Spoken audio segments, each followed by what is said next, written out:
Hey, it's Candus, and in today's QuickBooks tips and tricks, I actually want to share with you how I track bills outside of QuickBooks. I was visiting with an entrepreneur earlier today, and I don't typically go into QuickBooks and enter my bills and pay them and track everything inside of QuickBooks because for me, I not only am tracking my business, but I'm also tracking my personal expenses, and I don't want to commingle them in QuickBooks. So for me, it's personally easier to create an Excel spreadsheet. And this Excel spreadsheet is actually a spreadsheet I created for my course when I was teaching somebody about this.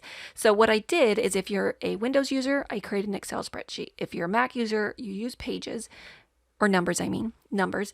And what I did is first I put the month that I was working on here, because what I do is I print this out each month, and I actually have like a bill folder.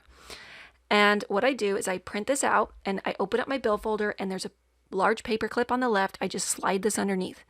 So it's always on the front on the left, and on the right side of the folder are all my bills, and I just stick them all in there, whether they're personal or business, they're all inside of there. And so what I do is I try to create on my spreadsheet, I think about, okay, when are my bills due? And I try to put, because I separate personal from business, you'll see I have a personal section as an example and a business section.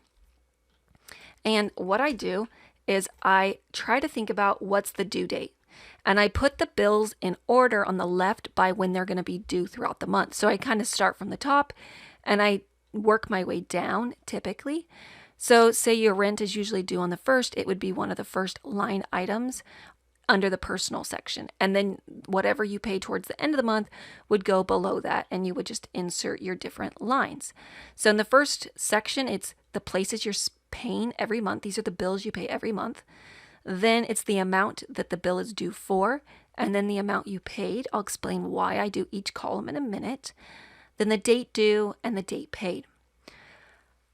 I like this because it keeps you from forgetting to pay something. If for some reason it got put in the wrong place, you don't forget because they're in here to remind you. So I keep track of all personal, all business on one page because I'm paying my own bills.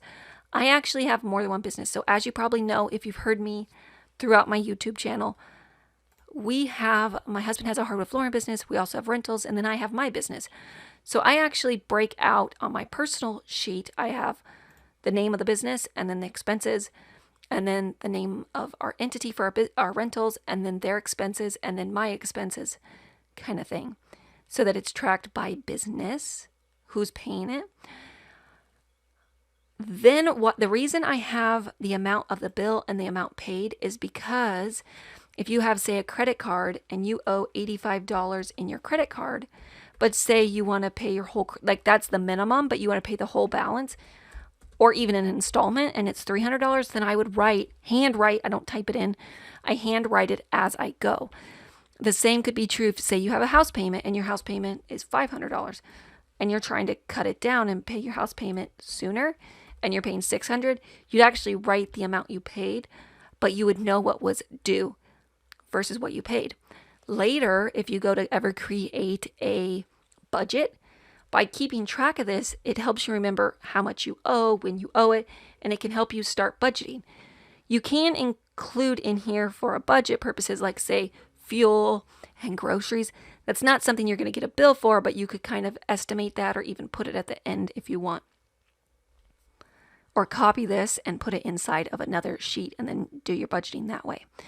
So I hope this is beneficial for you guys. Just remember, you create this based off the ones you have. So if you don't have more than one loan, you would just say have one loan, your utilities, your auto. And instead of saying auto insurance, you could actually put in, Allstate, Geico, whatever your insurance is. You go along, you put them all in there. And then at the bottom, I always have a place for like miscellaneous. So typically I try to keep like a space between each section so I can always add one.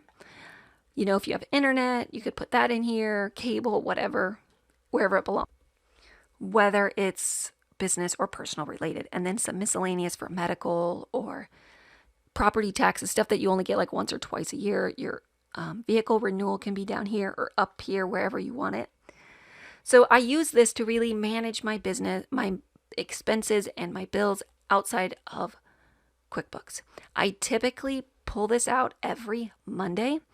I pull it out. I pay my bills online. So I'm paying it, say on Monday for that week and maybe into the next week. So I pay like 2 weeks at a time because my bank needs 5 days typically for mailing. Some things are 2 days, but I'd rather pay it ahead of time than it be late. So my recommendation is create a spreadsheet like this. Start tracking your expenses in here. Come back and comment below and let me know how it's going, or email me. My email is Candus@CandusCampfer.com, and let me know how it's going. You don't have to use QuickBooks just to enter your bills, okay?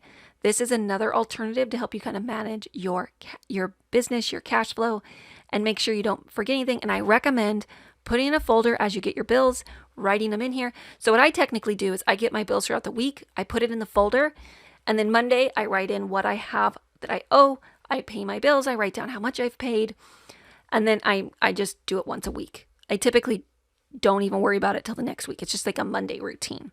So anyways, if you enjoyed this video, don't forget to subscribe and like this video. And I do these tips every week. Typically they're a QuickBooks tip.